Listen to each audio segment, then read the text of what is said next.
একটু আস্তে করো না, খুব জ্বালা করছে। উফ, আমার ব্যথা লাগে তো। আস্তেই তো করছি, এমন ছটফট করো না তো, ভালো করে কাজটা করতে দাও। ছটফট না করে উপায় আছে?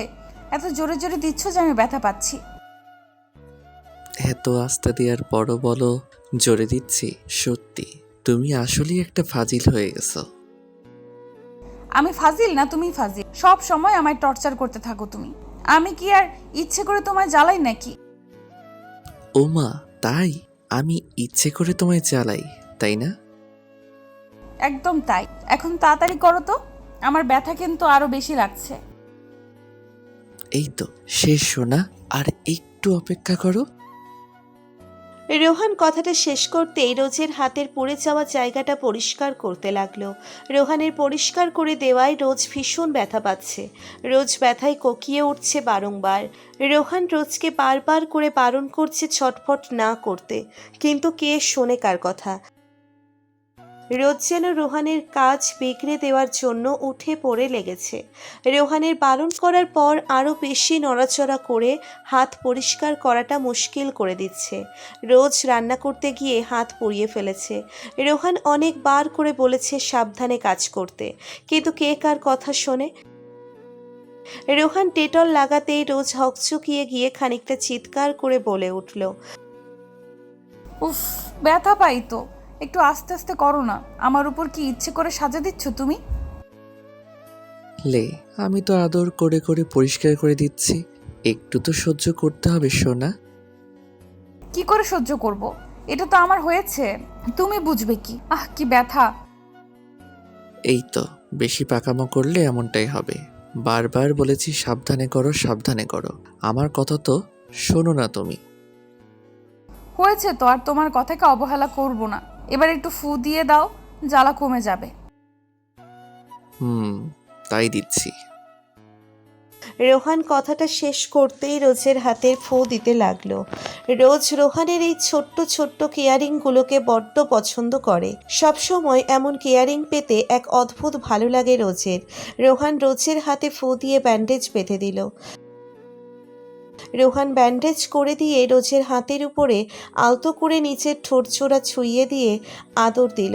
রোহানের ঠোঁটের মিষ্টি পরশ পেতেই রোজের ব্যথাটা যেন সরে গেল। রোজ রোহানকে উদ্দেশ্য করে বলতে লাগলো, তুমি এমন কেন বলো তো আমায়? সব সময় আমার এত কেয়ার করো কেন? আমি তোমার কেয়ার না করলে কি করবে শুনি? আর তাছাড়া আমি সবসময় তোমার কেয়ার করি তা কিন্তু না, তুমিও আমার অনেক খেয়াল রাখো। কচু, তোমার থেকে বেশি কেয়ার আমি করতে পারি না। সত্যি তুমি আমার কাছে বেস্ট অফ বেস্ট। পাম দিয়ে লাভ নেই, তোমার পামে আমি ফুলবো না। ওরে, আমি তোমায় কেন পাম দিতে যাব? যেটা সত্যি সেটাই বলছি। আর তুমি কি টায়ার নাকি যে একটু পাম দিলেই ফুলে যাবে? কি জানি আবার কোন প্ল্যান মাথায় এঁকে বসে আছো, তাই তো পাম মেরে যাচ্ছ। আরে কোনো প্ল্যান না। আমি কি সব কিছু প্ল্যান করে করি নাকি? শোনো না, আমি একটু বুকে নাও, ওই বুকে শুয়ে একটু শান্তি নেই আমি। দেখছো ফাজিল, এইসব বলে বলে ঠিক আমায় বুকে আসার বায়না করে বসে আছো। আসো, বুকে শান্তি নাও। কেন? এটা কেন বললে? আমি বুকে আসলে বুঝি তোমার শান্তি লাগে না? তুমি বুকে আসলে শান্তি লাগে কিনা সেটা আমি জানি না, তবে তুমি এই বুকে না আসলে আমার ভীষণ কষ্ট হয়। ঠিক আছে, আসবো না তোমার বুকে। থাকো তুমি ওই শূন্য বুকে, আমি কোলবালিশটা জড়িয়ে ধরে ঘুমাবো। আমার বুক ছেড়ে কোলবালিশ জড়িয়ে ঘুমাবে? একদম ধরে মাইর দিব, মাইর। ফাজিল একটা। আসো, আমার বুকে আসো। রোহান সব সময়ের মতো রোজের সাথে একটু দুষ্টুমি করে নিল। রোহান আর রোজের বৈবাহিক সম্পর্কটা যেন বন্ধুত্বের সম্পর্কের মতো। রোহান যেমন রোজের সাথে বন্ধুর মতো সব কিছু বলতে পারে, নিজের হক শেয়ার করতে পারে, ঠিক তেমনি রোজও রোহানের সাথে মন খুলে কথা বলতে পারে। এই জন্য তাদের ভালোবাসার সম্পর্কটা মধুর। রোহান রোজকে বুকে নিতেই রোজের কোমরের উপরে হাত রাখল। রোহানের হাত জোড়া রোজের কোমরের উপর স্পর্শ করতেই রোজের সারা শরীর কেঁপে কেঁপে উঠল। রোজ পরম আবেশে রোহানের বুকে মুখ লুকিয়ে রোহানের হাতের স্পর্শ গভীরভাবে অনুভব করতে লাগলো। নিজের সারা শরীরে এক অদ্ভুত ভালো লাগার শিহরণ অনুভব করছে রোজ। নিজেকে যেন এই ভালোবাসার পরশে সিক্ত করতে মরিয়া হয়ে আছে রোজ। রোহান রোজের কোমরে হাত বুলিয়ে আদর করছে, আর রোজ রোহানের বুকে মুখ লুকিয়ে সেই ভালোবাসার আদরের স্বাদ গ্রহণ করছে।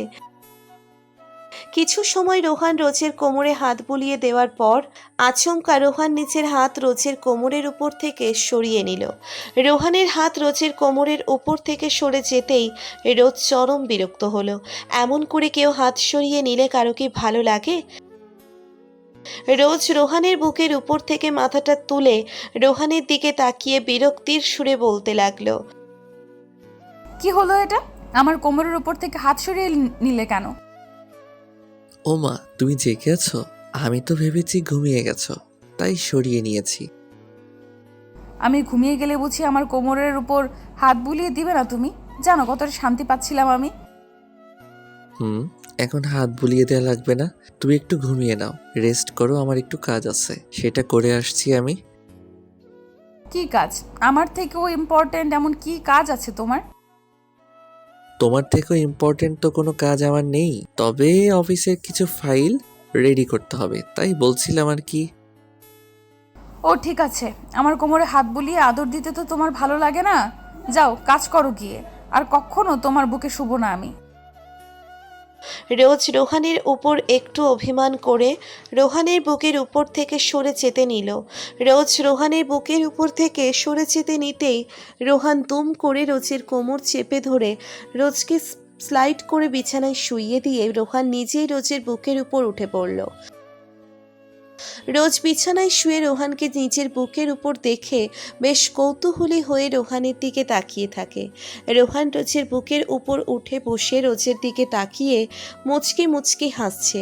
রোজ রোহানের এমন মুচকি হাসি দেখে বলে উঠল, এটা কি হলো? তুমি আমার বুকের উপর কেন উঠে বসেছো? নামও বলছি। তুমি বললেই কি আমি নেমে যাব নাকি? এই বুকেই থাকবো আমি, পারলে আমায় নামিয়ে দেখাও। আমার মাথা গরম করলে কিন্তু তোমার কপালে মার আছে বলে দিচ্ছি। হায় আল্লাহ, স্বামীর গায়ে হাত তুলবে? বলি, মানবতা আজ কোথায়? আমার উপর হাত তুলতে তোমার একটু বাধবে না? না বাঁধবে না, আসছে মানবতা দেখাতে। আমায় ওসব বলতে তোমার বাঁধেনি যখন, তখন আমারও বাঁধবে না। তাই শোনা, আমি কি সব বলেছি? আমি তো ভুলে গেছি, একটু মনে করিয়ে দাও না। এত শত আমি মনে করাতে পারবো না। তোমায় যেটা বলেছি সেটা করো, আমার উপর থেকে সরে যাও। এই পাগলি, এতটা রেগে গেলে কেমন করে হবে? আমি একটু দুষ্টুমি করেছি, আমার দুষ্টুমিতে এত রাখলে কি চলে? আমি জানি তুমি দুষ্টুমি করো না, এসব কিছু একদম সিরিয়াসলি বলো। তুমি মোটেও ভালো মানুষ না। আমি তো ভালা না, ভালা নয়। আবারও তুমি আমার সাথে ফাজলামি করা শুরু করে দিয়েছো। আমি কিন্তু আবার সত্যি সত্যি রেগে যাচ্ছি।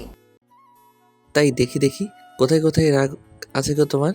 তোমার সব রাগ অভিমান একদম আদর দিয়ে দিয়ে কমিয়ে দিব আমি। রোহান কথাটা বলতেই রোজের দিকে খানিকটা ঝুঁকে গেল। রোজ রোহানের দিকে এক দৃষ্টিতে তাকিয়ে আছে। রোজের হয়তো ইচ্ছে করছে এক ঘুষি দিয়ে রোহানের নাকটা ফাটিয়ে দিতে, তবে সে এমনটা করবে না, কারণ রোহানের এমন দুষ্টুমি তার ভীষণ পছন্দের।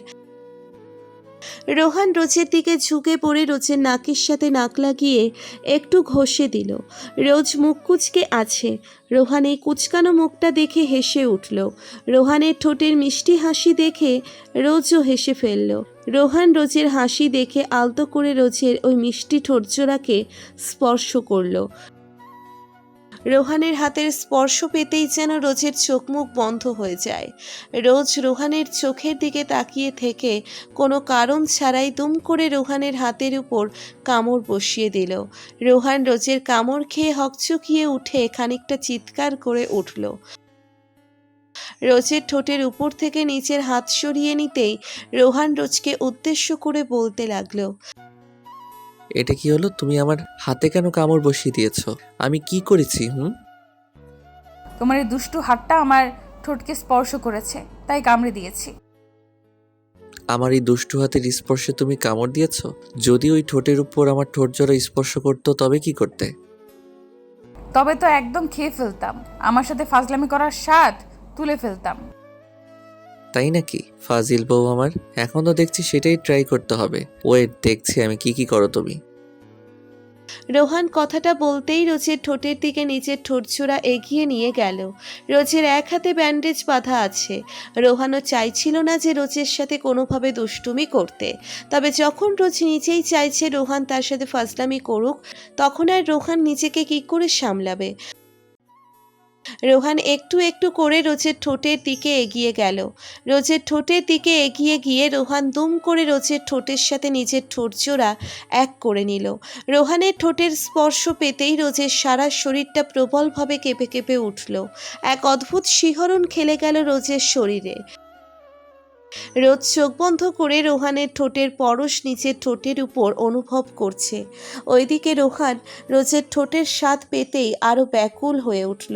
রোজের কোমরের নিচ থেকে হাত দিয়ে রোজের কোমরে আলতো করে হাত বুলিয়ে দিয়ে আদর করতে লাগলো রোহান। রোহানের আদরে যেন রোজ পাগল হয়ে উঠল। রোজ রোহানের ঠোঁটের উপর আরো গভীর করে ভালোবাসার পরশ এঁকে দিয়ে রোহানকে শক্ত করে জড়িয়ে ধরল।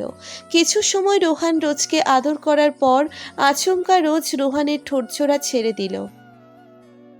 রোজ রোহানের ঠোঁটজোড়া ছেড়ে দিতেই রোহান একটু কৌতূহলী হয়ে রোজকে উদ্দেশ্য করে মায়াবী কণ্ঠে বলতে লাগলো, কি হলো? আমার ভালোবাসার আদর বুঝি ভালো লাগছে না তোমার? ভালো তো লাগছে ভীষণ, তবে একটা সমস্যা তো আছে। এই সমস্যার কারণেই ছেড়ে দিতে হচ্ছে।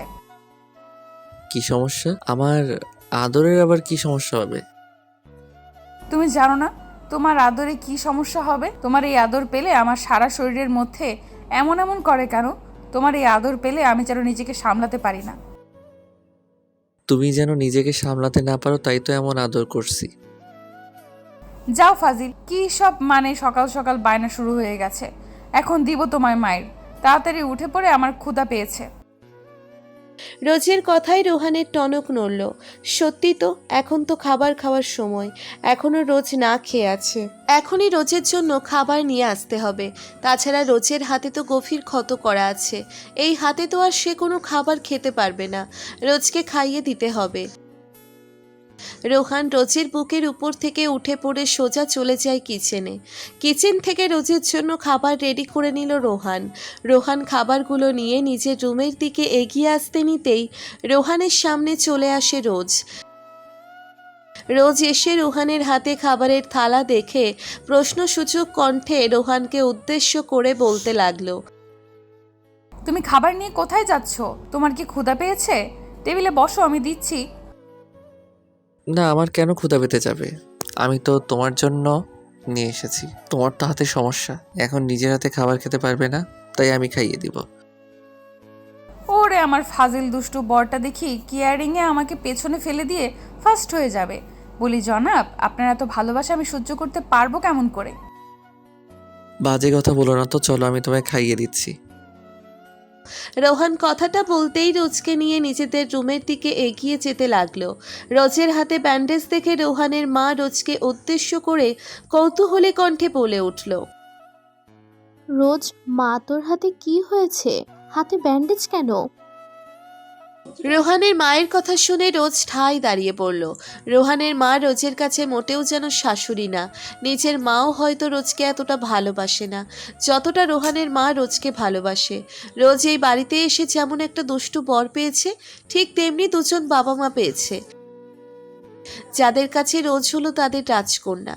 রোজ রোহানের পাশ থেকে সরে গিয়ে নিজের শাশুড়ির কাছে এসে বলতে লাগলো, মা, আমার তো তেমন কিছু হয়নি, শুধুমাত্র রান্না করতে গিয়ে একটু ছ্যাক লেগেছে আর কি। রান্না করতে গিয়ে ছ্যাক লেগেছে মানে? হাতে এত বড় ব্যান্ডেজ করা আর বলছিস ছ্যাক লেগেছে? তুই কবে নিজের কেয়ার করতে শিখবি বল তো মা? এতটা কেয়ারলেস হলে কি হয় বল? সরি মা, আর হবে না এমন। এখন থেকে সাবধানে সব কাজ করব। কথাটা মনে থাকবে তো? তুই তো আমার কোনো কথাই শুনিস না। তোকে নিয়ে সত্যি আমি আর পারি না বাপু। জি মা। এই রোহান, যা রোজকে খাইয়ে দে। আর শোন, রোজের খেয়াল রাখবি, ওকে রান্নাঘরের আশেপাশেও আসতে দিবি না। ঠিক আছে মা, তাই করবো। তুমি সাবধানে থাকো, আমি ওকে খাইয়ে দিচ্ছি। রোহান আর নিজের শাশুড়ির এমন ভালোবাসার মায়া দেখে রোজের চোখের কোণে একটু জল চলে এলো। রোজ নিজেকে লাকি মনে করে, কারণ এমন স্বামী আর শ্বশুর শাশুড়ি সকল মেয়ের কপালে জোটে না।